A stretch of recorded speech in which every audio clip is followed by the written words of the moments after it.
Hello everyone, good morning, જય શ્રી કૃષ્ણ, જય સ્વામિનારાયણ, સીતારામ. પરમ દિવસના છે ને વિડીયોમાં તમારા બધાની સરસ સરસ કમેન્ટ જોઈને દિલ એકદમ ખુશ થઈ ગયું. તે દિવસે તો કેવું થયું કે થોડા લેટ આવ્યા ત્યાંથી, અને પછી બીજા દિવસે મોર્નિંગમાં અર્લી શિફ્ટ હતી. તો થોડી વાર તો એવું થયું કે શું કરું, વિડીયોનું એડિટિંગ કરું ના કરું, સૂઈ જાઓ એમ થોડી વાર કંટાળો આવે. પણ પછી એવું થયું ના લા એડિટિંગ કરી દો, કાલે જોબ છે એટલે સેટ નહીં થાય. તો છે ને લેટ સુધી જાગીને એડિટિંગ કર્યું અને પછી હું સૂતી. તો હવે એવું લાગે તમારા બધાની કમેન્ટ ઉપરથી કે મારી મહેનત છે ને વસૂલ થઈ ગઈ. Thank you so much video જોવા માટે અને સારી સારી તમારી કમેન્ટ જે આવી એના માટે. અને આજે ફરીથી રજા છે 2 દિવસ પછી, અને 2 દિવસમાં તો કેવું થયું કે થોડી દોડાદોડી થઈ ગઈ હતી. ફ્રીજ આપણું બગડી ગયું હતું જેમ મેં પહેલાં કીધું એમ. તો થોડી વસ્તુ બાજુવાળા ભાભીના ઘરે મૂકી, થોડી વસ્તુ બાજુમાં એક ફ્રેન્ડ છે એના ઘરે મૂકી, એમ કરીને બંને બાજુ બધી વસ્તુ મૂકીને પાછું ફ્રીજ આવ્યું ને એટલે વળી પાછું એ બધું સેટઅપ કર્યું. ને તો જો હજી જે ફ્રેન્ડના ઘરે છે ને વસ્તુ મૂકેલી હજી લેવા જવાની બાકી છે. સવારની ભાખરી ખાઈને પછી આપણે એના ઘરેથી બધી વસ્તુ લઈ આવીએ અને ગોઠવી દઈએ. થોડી ઘણી વસ્તુ જે હતી એ 2-4 દિવસમાં બગડે નહીં એવી વસ્તુ એ અહીંયા જ રાખી હતી ઘરે, કે કોઈના ફ્રીજમાં કેવું કે એટલી બધી જગ્યા બી ન હોય. તો જે જરૂરની હતી બગડી જાય હતી, લાઈક પનીર હતું, ચીઝ હતું, તો એ 2-3 દિવસ માટે ત્યાં મૂકી દીધું હતું. અને દહીં ને એવું હતું એ બધું મૂકી દીધું. અને હવે વિચાર્યું કે આજે મારે રજા છે ને તો એના ઘરેથી વસ્તુ લઈ આવવું જોઈએ, એને ઓફ હોય તો અત્યારે. એટલે પહેલાં ભાખરી ખાઈ લઈએ આપણે મોર્નિંગની અને પછી જઈએ ને લઈ આવીએ ને. અને દિવસે જો આજે કેટલો સરસ છે, બહુ તડકોય નથી અને ઠંડી નથી, વોર્મ વેધર છે. તડકો બહુ ના હોય ને એટલે વાંધો ના આવે. ને જો છે ને જેવો સમર આવે ને એવા સરસ સરસ છે ને ફ્લાવર. જ્યાં જોઈએ ને જેના બી ગાર્ડનમાં જોઈએ ને એના ગાર્ડનમાં મસ્ત કલરફુલ છે ને ફ્લાવર જોવા મળે. આપણે જો ફ્રન્ટ ગાર્ડનમાં છે ને નાના નાના ફ્લાવર આવી ગયા છે આની ઉપર. આપણે પહેલાં જે રહેતા હતા ને આ ઘરમાં બ્રિટિશ લોકો, એ લોકો આ ફ્રન્ટનું જે આપણું આ ગાર્ડન છે ને આ બધા નાના નાના પ્લાન્ટ એને બહુ સરસ મેન્ટેન કરીને રાખતા હતા, જે આપણે નથી રાખતા એટલું. જો કટિંગ કરવાનું થયું છે, થોડું ગ્રો થઈ ગયું છે. એ લોકો છે ને એકદમ સ્ક્વેરમાં સરસ શેપમાં રાખતા હતા. તો આનું કટિંગ કરવાનું થઈ ગયું. નિલેશે આ ગ્રાસ તો કટિંગ કરી લીધું હતું, અને બેક સાઈડનું ગાર્ડન પણ આ બાજુનું થોડું શેપમાં બાકી છે. તો સરસ જો એને ફ્લાવર આવી ગયા છે ને. ઓલવેઝ સમરમાં છે ને આવા સરસ ફ્લાવર આવે. નિલેશ કહેતા હોય મને કે આપણે આ ગાર્ડન આખું ક્લીન કરીને ત્યાં છે નીચે પથ્થર ને ટાઇલ્સ ને એવું નાખી દઈએ, પણ હું ના પાડું છું. કેમ કે થોડું કેવું કે લાઈવ આ પ્લાન્ટ હોય ને, આર્ટિફિશિયલ કરતાં આ બધા જે નેચરલ પ્લાન્ટ હોય ને એ આપણને પોઝિટિવ એનર્જી આપે ને. આગળનું છે ને સરસ છે, લુકવાઇઝ એ સારું લાગે છે. તો એને ના પાડું છું કે આપણે આ રહેવા દઈએ. એટલી થોડી ગ્રીનરી જોઈએ. બેક સાઈડનું આપણું એટલું બરાબર નથી, તો એને એવું છે કે ગમે ત્યારે આપણે ત્યાં સરખું કરી દઈશું. પણ આગળ તો આ નેચરલ પ્લાન્ટ રાખવા જ છે એવી ઈચ્છા છે. પછી જોઈએ હવે આગળ શું થાય. ઘણીવાર આપણી ઈચ્છા હોય એવું ના પણ થાય. તો જોઈએ, ઘરમાં હું 2-3 નાના નાના પ્લાન્ટ રાખું કે એનાથી છે ને થોડી પોઝિટિવ એનર્જી રહે ઘરમાં. અને સરસ છે ને ઘરના તો આ સીડી ઉપરના જે નાના 2-3 પ્લાન્ટ છે ને એમાં તો કેવું છે કે એની એકદમ નાની ડાળી છે ને એ હું હરે કૃષ્ણ મંદિરેથી ભગવાનના પગ નીચે પડી હતી. જો આ તો આ બંને પ્લાન્ટ છે ને, જો આ છે અને આ છે.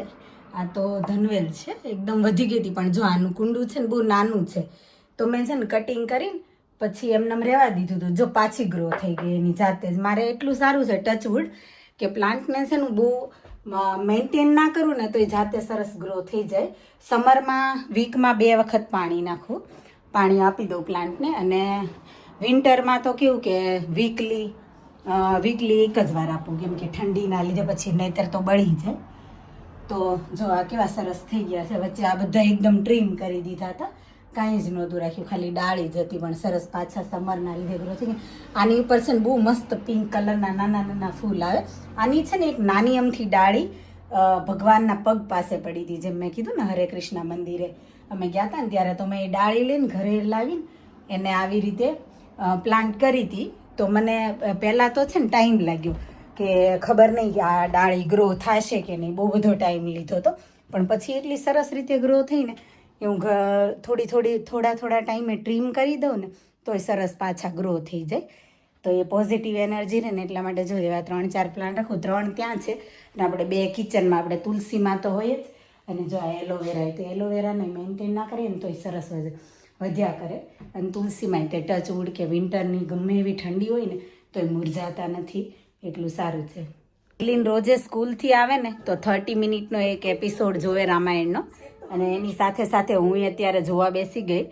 અને જો ભરત છે ને અત્યારે દશરથ રાજાનો દેહાંત થઈ ગયો હોય અને ભરત એના મામાના ઘરેથી આવેલા હોય ને એની માતાને કહેતા હોય કે જે રામને વનવાસ મોકલવાનું જે ષડયંત્ર હતું ને એમાં મારો કોઈ હાથ નથી ને એ બધું જે એક્સપ્લેન કરે છે અને બોલે છે ને તો એ બધામાં સાંભળીને છે ને મને એટલું બધું રોવાઈ ગયું ને. આપણે રામાનંદ સાગરની રામાયણ જોતા ને ત્યારે કોઈ એવું સેડ સીન આવે ને તો ત્યારે બહુ રડાઈ જતું હતું. સેમ મને અત્યારે એવું ફીલ થયું. અને અત્યારે જો આ બધું જોઈને છે ને હું એકદમ ઇમોશનલ થઈ ગઈ. તો તમે લોકોને એવું થતું હતું, યાદ છે તમને બધાને આપણે કેવા રામાનંદ સાગરની રામાયણ જોતા હતા? ખબર નહીં આ રામાયણના ડાયરેક્ટર કોણ છે, એના નિર્માતા કોણ છે તો ખબર નથી, પણ હરલીન જોતી હોય તો ક્યારેક હું કોઈ ઇન્ટરેસ્ટિંગ પાર્ટ આવે ને તો જોઈ લઉં. તો જો હું જોતી હતી ને તો મને એકદમ જ બહુ જ રોવાઈ ગયું. અને હરુને તો બહુ જ મજા આવે. એ તો એવરી ડેના છે ને સ્કૂલથી આવે ને એટલે 30 મિનિટનો એક પાર્ટ જોવે, પછી એની જાતે જ ટીવી બંધ કરી દે, પણ એને રામાયણ જોવી બહુ ગમે. અને એ સમજે છે પણ ખરા બધું. તું સ્ટોરી સમજે છે ને હરુ શું કહે છે? એના વચ્ચે હું ક્વેશ્ચન પૂછતી જાઉં કે તને ખબર પડી આમાં શું છે, તો એ આન્સર કરતી હોય. ઘણીવાર ખબર ના પડે તો પછી થોડું ઘણું એક્સપ્લેન કરી દઉં કે આનું આમ છે, આનું આમ છે એમ. તો જો અત્યારે એવો સેડ સીન ચાલે છે તો દિલ ભરાઈ ગયું એકદમ. અને તમે કમેન્ટ કરજો કે તમને આવો કોઈ સેડ સીન જોઈને, રામાયણનો જે સેડ સીન આવે એ જોઈને શું કહેવાય રડાઈ જાય છે કે નહીં એમ. અહીંયા તો બેનપણીને ઘરે આવી ગઈ, મારું પાર્સલ મૂક્યું હતું ને ફ્રીજ બગડી ગયું હતું, બધી વસ્તુ મૂકીને તો જો બધું લેવા આવી ગઈ છું. એક બેગ ભરાઈ ગઈ છે ને હજી આ થોડી વસ્તુ હાથમાં. એટલું બધું મૂક્યું હતું બિચારી સગુણાએ. સાચું તો કાંઈ નથી. થેન્ક યુ સો મચ તે એટલું બધું સાચું ફ્રીજ કે તમે આવ્યા અમારા ઘરે. હા જો ઈવન બહુ કહેતી તમે આવતા જ નથી અમે બંને નહીં નજીક પણ આપણે તો નવું લીધું છે એટલે કહેવાય નહીં કે રસ્તામાં મળે. પણ તારે ક્યાં આવવું છે? મને કીધા કરે આવું આવીશ. હા આવજો પાછું. જો બધાયની સામે કીધું છે હો. પછી નહીં આવે ને તો બધાની સામે બોલીશ કે જો છોકરી ના આવી એમ.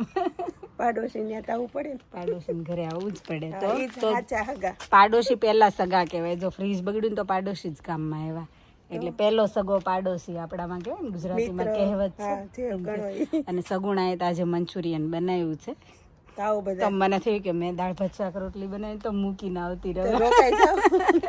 તમે તૃપ્તિ વહી આવો બધા વધારે એ થાય. હા તૃપ્તિ કે છે ભાભી મજા પડી ગઈ આ તો કે ડાયરેક્ટ આવી જાવ વાંધો નહીં. હા કાંઈ નહીં. કેવું સરસ વેધર છે. જો હાલ નવરા થઈ જાય ચાલવા જઈશું પછી બીજું. મસ્ત છે. જો હું આજે જ એવું જ કહેતી હતી મોર્નિંગમાં કે અત્યારે સમર છે ને તો બધાના ગાર્ડનમાં છે ને બહુ મસ્ત કલર જોઈએ કેવા સરસ રોઝ છે. અને આ બાજુ જો ત્યાંય છે, ઓલા ઘર પાસે છે રોઝ. બધાના ગાર્ડનમાં ત્યાં સરસ ફ્લાવર છે. એ તડકાના થોડા મુરઝાઈ ગયા પણ સરસ છે પિંક રોઝ તો બાકી એમ ખીલ્યાસ નહીં. તમે જેમ લઈ જાઓ નિલેશભાઈ આપવા માટે. વેલેન્ટાઇન ડે નથી નતર વળી આપણે રોજ વેલેન્ટાઇન ડે નહીં એ છે. સારું હાલ બે સારું ચાલો. ઇવનિંગના જો 8:30 વાગી ગયા અને આજે આપણે છે ને મસ્ત પ્રોપર ગુજરાતી ડીશ બનાવી છે. દાળ ભાત શાક રોટલી. જો કેબેજનું શાક બનાવ્યું છે, દાળ રોટલી અને રાઈસ. આજે છે ને મને ક્યારેક છે ને કેબેજનું શાક ખાવાનું બહુ મન થઈ જાય, મને બહુ જ ભાવે. તો આજે બહુ ટાઈમથી બનાવ્યું નહોતું ને તો કીધું લાય આજે કેબેજનું શાક અને દાળ ભાત શાક રોટલી પ્રોપર ડીશ બનાવી દો ગુજરાતી. અને નિલેશને તે છે ને હમણાંથી તો કહેતા હોય કે દાળ ભાત એ બહુ ભાવે. કેમ નિલેશ? હમણાંથી હું છે ને એવરી ટાઈમ દાળમાં ગોળ ના નાખું. આ વખતે મેં દાળમાં ગોળ નાખ્યો તો નિલેશ કે આ વખતે દાળ ભાત મને બહુ સરસ લાગે છે. એટલે મને લાગે સ્વીટ છે ને દાળ એ વધારે સારી લાગી. કેમ તમને? આપણે ઓછો ગોળ નાખું એટલે. હા હું નથી નાખતી. તો મને એક દિવસ એવું થયું, મેં કીધું એમાં એવું થયું હતું સ્લાઇટલી લીંબુ વધી ગયું હતું.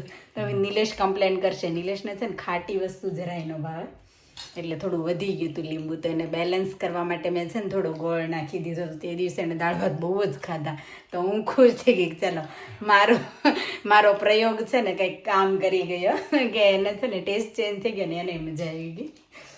તો ચાલો આપણે છે ને જમી લઈએ, આપણું ડિનર રેડી થઈ ગયું છે. અને આવો બધા ડિનર કરવા, જેને બી કેબેજનું શાક ને દાળ ભાત રોટલી ભાવતું હોય એ આવે જાઓ બધા. સાંજના 11:30 થઈ ગયા અને નિલેશને જો ઓલરેડી બહુ જ નીંદર આવવા લાગી છે. ને આજ તો અમારા બંનેને મેચિંગ થઈ ગયું કપડાનું. નિલેશનો તો યુનિફોર્મ રેડ હોય જ, મારે રેડ ટી શર્ટ સાથે મેચિંગ થઈ ગયું. કેમ નિલેશ? રેડ એલર્ટ, ખતરનાક કલર નહીં રેડ એકદમ.